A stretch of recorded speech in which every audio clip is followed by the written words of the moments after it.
یہاں رہ کر ہم تڑپتے ہیں, ہم روتے ہیں کہ ہم مدینے جائیں, مکے جائیں, کعبہ دیکھیں, لیکن کبھی آپ نے کیلکولیٹ کیا کہ 24 گھنٹوں میں آپ کے کتنے گھنٹے حرم شریف میں گزرتے ہیں؟ اللہ, اگر آپ یہ کیلکولیٹ کریں تو آپ حیران ہو جائیں گے. ہاں, کبھی غور بیٹھ کے ذرا کیلکولیٹ کریں, حساب کریں, تو شاید ٹوٹل ملا کے 24 گھنٹے میں 3 گھنٹے, کسی کے 4 گھنٹے, بہت ہو گئے تو 5-6 گھنٹے, یعنی آؤٹ آف 24 آورز آپ کے کتنے گھنٹے کہاں گزر رہے ہیں؟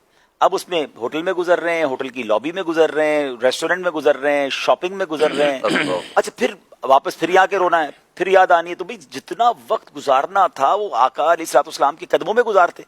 مجھے اچھی طرح یاد ہے, ہم ایک بار ایک قافلہ لے کر مدینہ شریف گئے تھے.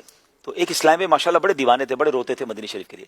انہوں نے ایک کمال کام کیا. وہ ہمارے قافلے میں تھے, ان کے پاس ہوٹل کا بیڈ بھی تھا, شیئرنگ میں وہ رہتے تھے, مگر وہ اپنے کمرے میں نہیں آتے تھے. تو میں نے کہا یہ کہاں ہے, یہ روم میں کیوں نہیں آتے؟ تو کہتے حرم سے آتے ہی نہیں ہیں.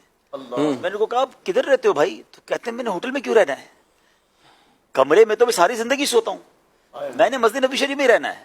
حالانکہ وہ رمضان نہیں تھا, کوئی اعتکاف نہیں تھا, وہ ادھر ہی رہتے تھے, بس وہ کپڑے چینج کرنے آ گئے, تھوڑی دیر کچھ کھانے پینے آ گئے, پھر حرم شریف چلے گئے.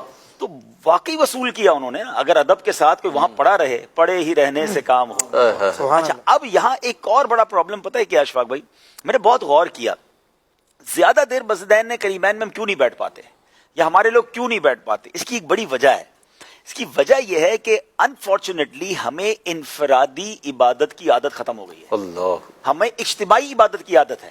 آپ ہمیں اجتماع میں بٹھا دیں 2 گھنٹے, نعت خوانی میں بٹھا لیں, کہیں دوستوں میں بیٹھ کے بٹھا دیں, ہیں ہم کسی جگہ بیٹھ کر سب کے ساتھ تو کچھ عبادت کر بھی لیتے ہیں. صحیح ہیں ہم صلاۃ و تسبیح پڑھ لیں گے, ہم تراویح کی نماز بھی پڑھ رہے ہیں. ہم اکیلے بیٹھ کر 1 گھنٹہ کبھی اپنے پاکستان میں عبادت کی ہے؟ 1 گھنٹہ بیٹھ کر تلاوت کی ہو, تسبیح پڑھی ہو, کوئی فکر آخرت کی ہو؟ اور حرمین طیبین میں انڈیویجول عبادت کرنی ہوتی ہے. اب ظہر پڑھ لی آپ نے, عصر تک بیٹھنا ہے, عصر پڑھ لی مغرب تک بیٹھنا ہے, مغرب پڑھ لی عشاء سے فجر تک کا ٹائم ہے. آدھے پونے گھنٹے کے بعد جو ہے موبائل نکلتا ہے, جاتے بڑی توجہ کے ساتھ ہیں کہ میں نے جناب اتنے قرآن پڑھ لینے ہیں, تو اتنی تسبیح پڑھ لینی ہے, تو میں نے تو اٹھنا ہی نہیں ہے.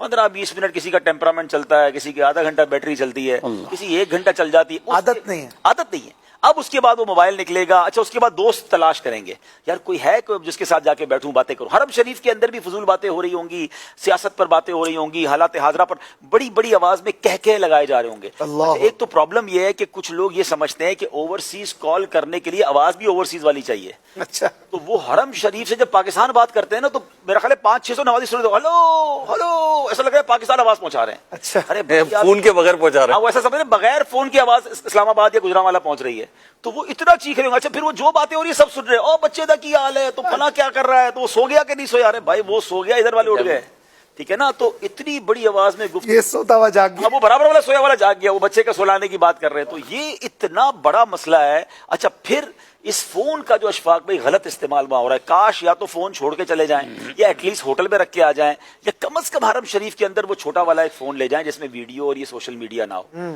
اب ایک عجیب تماشا پتہ ہے کیا ہے, لوگ اب یا تو پتہ نہیں ان کا دماغ نہیں چلتا یا کیا ہے, وہ لائیو اپنے گھر والوں کو منظر دکھانا چاہ رہے ہیں. اچھا, یہ بھی نہیں پتا لوگوں کو کہ دونوں طرف کی ویڈیو کھولنا ضروری نہیں ہے. جی, آپ نے اگر کعبہ شریف کے سامنے ویڈیو کسی کو دکھانی ہے تو آپ اپنے گھر والوں کو تو کہیں اپنا کیمرہ بند کریں.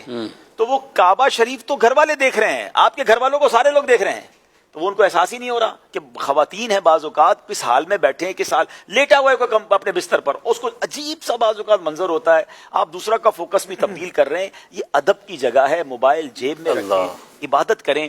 مجھے اچھی طرح یاد ہے, میں واقعہ نہیں بھولتا, ایک بار میں خود سرکار علیہ الصلوۃ والسلام کے قدموں میں حاضر ہوا. تو اللہ کی رحمت سے باب جبرائیل سے مجھے داخلے کی اجازت مل گئی. بڑا نارملی وہاں ملتی نہیں ہے, پرانی بات ہے, اب تو بہت ہی کم موقع ملتا ہے. تو میں عین قدموں میں جا کر میں نے نوافل وغیرہ پڑھنے تھے, میں نماز پڑھنی تھی شروع کی میں نے. تو میرے بالکل آگے ایک صاحب بڑے خشوع و خضوع کے ساتھ, ماشاءاللہ چہرے پہ داڑھی بھی تھی, اور وہ تسبیح نکال کر پڑھ رہے ہوں گے یا دعائیں کر رہے ہوں گے. میں ان کے پیچھے نماز پڑھنے لگا. پتہ نہیں ان کو تھوڑی دیر بعد کیا ہوا, ان کو سمجھ پڑ گئی, انہوں نے پیچھے مڑ کے مجھے دیکھ لیا. اب جب دیکھ لیا نا, تو اب انہوں نے باقاعدہ اپنا موبائل نکالا, اور اب وہ جو سیلفی والا انداز ہوتا ہے نا, اب وہ شروع ہو گئی. میں نماز پڑھ رہا تھا, نماز میں ویسے ہی بندے کا دھیان بٹتا ہے. نماز پڑھنے کے بعد میں دیکھتا رہا, پھر میں نے اس کے کان میں ایک بات کہی, کاش یہ بات تمام زائرین کو سمجھ آ جائے. میں نے اس کے کان میں ایک بات کہی کہ ایک بات بتائیں, بادشاہ کے دربار میں آ کر کسی غلام پر توجہ دینا کیسا ہے؟ آپ بیٹھے کہاں ہیں؟ تھوڑی دیر پہلے آپ اپنے آپ درود پاک میں عبادت میں مگن تھے, اب آپ کیا کام کر رہے ہیں؟ تو کاش یہ بات سمجھ آ جائے کہ دنیا کا کوئی بھی بندہ کیوں نہ آ جائے یار، میرے آقا کا در تو وہ ہے کہ اس گلی کا گدا ہوں میں جس میں مانگتے تاجدار پھرتے، یہاں سارے فقیر ہیں، سارے غلام ہیں، آپ غلاموں کو دیکھ رہے ہیں۔ آپ کی توجہ تو شہنشاہ کی طرف ہونی چاہیے، آپ کی توجہ تو دربار رسالت کی طرف ہونی چاہیے۔ اور بالکل اسی طرح کعبہ شریف میں آپ رحمان کے گھر پہ موجود ہیں، اس کے کعبے کا طواف کر رہے ہیں اور آپ لوگوں کے ساتھ سیلفیاں بنا رہے ہیں۔ آپ یقین کریں اس میں ان تمام مشہور لوگوں کو بھی پرابلم ہوتا ہے، ان مذہبی رہنماؤں کو بھی مشکل ہوتی ہے، اور الٹا لوگ ہی باتیں کرتے ہیں۔ یعنی ہم نہیں چاہ رہے ہوتے، لیکن ہمارے جیسے لوگوں کے ساتھ جب لوگ سیلفیاں بناتے ہیں تو لوگ بھی باتیں کرتے ہیں کہ دیکھو یار ان کو حرم پاک میں بھی چین نہیں ہے۔ واللہ ہم خود تکلیف میں ہیں، لیکن اس قوم کو کون سمجھائے کہ جو وہاں تلاش کر رہی ہے کہ میری سیلفی کسی کے ساتھ بن جائے، یعنی ان کو شرم نہیں آتی کہ کعبے کو پیٹ کر کے سیلفی بنا کے بھیج رہے ہیں، گنبد خضرا کو پیٹ کر کے آپ سیلفی بنا رہے ہیں، بعض اوقات تو سنہری جالیوں کو پیٹ کر کے کہ یار میں اپنی تصویر بنا کے بھیجوں۔ آپ سوچیں یہ کیسا مقام ہے۔ وہ کہتے ہیں نا کہ سنبھل کر پاؤں رکھنا زائروں شہر مدینہ میں، کہیں ایسا نہ ہو سارا سفر بیکار ہو جائے۔ یہاں بے ادبی نہیں ہونی چاہیے۔ تو فوکس یہ کیجئے کہ میں نے حرمین طیبین میں وقت گزارنا ہے، ایک لمحہ بھی فضول نہیں گزارنا ہے، بلکہ بہتر یہ ہے کہ دوستوں سے بھی الگ ہو جائیں۔